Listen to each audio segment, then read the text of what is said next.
दोस्तों welcome to new Modi ji India. आंसू gas पर आंसू गैस मारे जा रहे हैं मोदी जी और उनकी दिल्ली पुलिस। लेकिन मेरे पीछे जो आपको भीड़ दिखाई दे रही है, सबकी आंखों से पानी गिर रहा है। लेकिन यहाँ पर फिर वे वापस आ गए हैं। मोदी जी को शायद और उनकी पुलिस को शायद जेनजी की ताकत का पता नहीं है। अभी हम सबकी आंखें जल रही हैं, मेरा चेहरा जल रहा है। अभी यहाँ पर भीड़ को हटाने के लिए आंसू गैस छोड़े गए हैं। मोदी जी सब कुछ कर सकते हैं, बस अपने प्रिय धर्मेंद्र प्रधान को हिला नहीं सकते हैं। इतनी बड़ी संख्या में, लाखों की तादाद में देश की राजधानी दिल्ली में संसद की सारी सड़कों पर जनता उतरी हुई है, सिर्फ एक सवाल को लेकर कि मोदी जी जवाब दो, धर्मेंद्र प्रधान का इस्तीफा लो, और नहीं ले पाओ तो अपनी सीट छोड़ दो।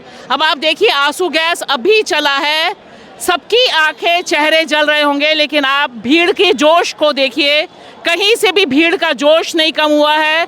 आंसू गैस, लाठीचार्ज, सब कुछ करके देख लिया सुबह से मोदी सरकार ने। लेकिन इस समय जो देश का जेनजी है, जो देश का युवा है, वो बस एक सवाल पूछ रहा है कि ऐसी संसद से क्या फ़ायदा जहां पर नौजवानों के सवालों पर मोदी जी जवाब ना दें। ऐसा प्रधानमंत्री कैसे मिला भारत को? देश आज़ादी के 80 साल मनाने जा रहा है। इस बार 15 अगस्त को 80 साल हमारी आज़ादी के पूरे हो जाएंगे।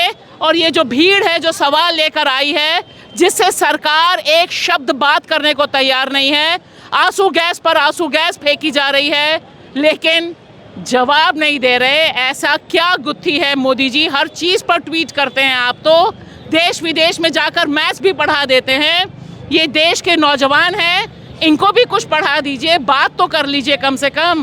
क्या मोदी जी को बात करनी चाहिए कि नहीं? इनको मैडम बस इतना पता है मेलोडी कैसे खाई जाती है, कैसे खिलाई जाती है, इससे आगे इनको कुछ नहीं आता। ठीक है, अगर इनके अंदर इतनी सी भी, थोड़ी सी भी शर्म होती ना, इतने सारे स्टूडेंट हैं मैम, मैं तो खुद कह रहा हूँ मैं एजुकेटेड नहीं हूँ, ठीक है, मैं फिर भी मुझे आया हूँ इस चक्कर में, मुझे पता है कि सही क्या है गलत क्या है, कितने लोग धक्के खा रहे हैं, कितने परेशान हैं। ज़बरदस्ती मैं भी सबसे आगे था मैडम, ज़बरदस्ती इन्होंने गैस मारी, ठीक है, और जब आगे ब्लाइंड हो रही है तो इसका फ़ायदा उठा रहे, कभी लात मार रहे, कभी लाठी मार रहे। 2 स्टूडेंट तो अभी मेरे सामने गए जिनके सर फूटे हुए हैं, अभी वहाँ मेट्रो 4 नंबर गेट पे बैठे हैं, मैं खुद देख कर आ रहा हूँ। जब तुमसे संभल नहीं रही, तुमसे कंट्रोल नहीं हो रहा, तो या तो एक बार पुलिस वाले हटा दो, या तो सबका ही पढ़ाई कैंसिल कर दो। मैं तो नहीं कर सकता हूँ, क्योंकि तुम्हारे पास ये कुछ भी नहीं है।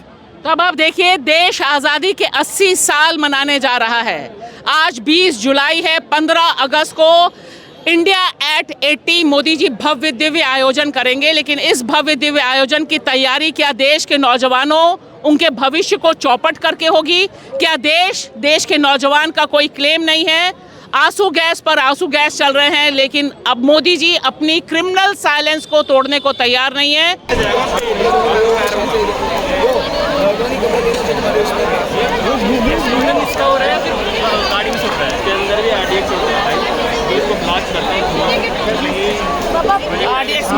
अगर आपने कभी बीच में एक मूवी आई थी 12th फेल, वो आपने देखी होगी, उसमें दिखाया IAS IPS बनने के लिए दिन रात कैसे पढ़ना पड़ता है। तो एक बात बताइए, जो आदमी इतना पढ़ रहा है, इतने संघर्षों के बाद एक मुकाम तक पहुंच रहा है, उसको एक ऐसे नेता आदेश देते हैं जिनने आज तक स्कूल की दीवारें तक नहीं देखी, स्कूल का गेट नहीं देखा कि स्कूल होता कैसा, अंदर जाके नहीं देखा कभी, वो उसे हुक्म करते हैं तुम्हें ये काम नहीं करना, तुम्हें ये नहीं करना।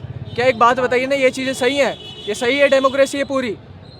क्या यही लेवल होना चाहिए बात करने का? नहीं, प्रधानमंत्री हैं तो कम से कम जनता की सुननी तो है ना, हमारे पैसे से है वहाँ पर। आप प्रधानमंत्री जी को अभी के लिए साइड में कर दीजिए। इतने लोकल MP हैं, MLA हैं, इन सब का काम क्या है? ये क्या इतने पढ़े लिखे ये IPS IAS को हुक्म कर देंगे? ये बताएंगे देश कैसे? मैडम अगर पर्सनल मुद्दों पे भी अगर आवाज उठाई जाए ना, तो ये अगर संसद का रोड है तो सिर्फ यही फ्रेश है, वरना ऑल ओवर दिल्ली में आप चेक कर सकते हैं, कहीं भी रोड सही नहीं है। ठीक है, कहीं भी रेपिस्ट घूम रहे खुलेआम, कहीं कोई अपनी मर्जी चला रहा है, यही हाल है हमारे देश का। तो जैसे जैसे आंसू गैस, लाठीचार्ज हो रहा है, वैसे वैसे लोगों की भीड़ भी बढ़ रही है। और यहाँ एक जेनजी ने बहुत अच्छा कहा कि उनको ट्रैफिक पास करना होता है तो एक आंसू गैस मार देते हैं, फिर लोग थोड़ा साइड में हो जाते हैं, उनका ट्रैफिक चला जाता है और फिर उसके बाद लोग जुटे रहते हैं। यहाँ पे कोई भी वापस जाने को तैयार नहीं है। ये बड़ी अभूतपूर्व घटना है।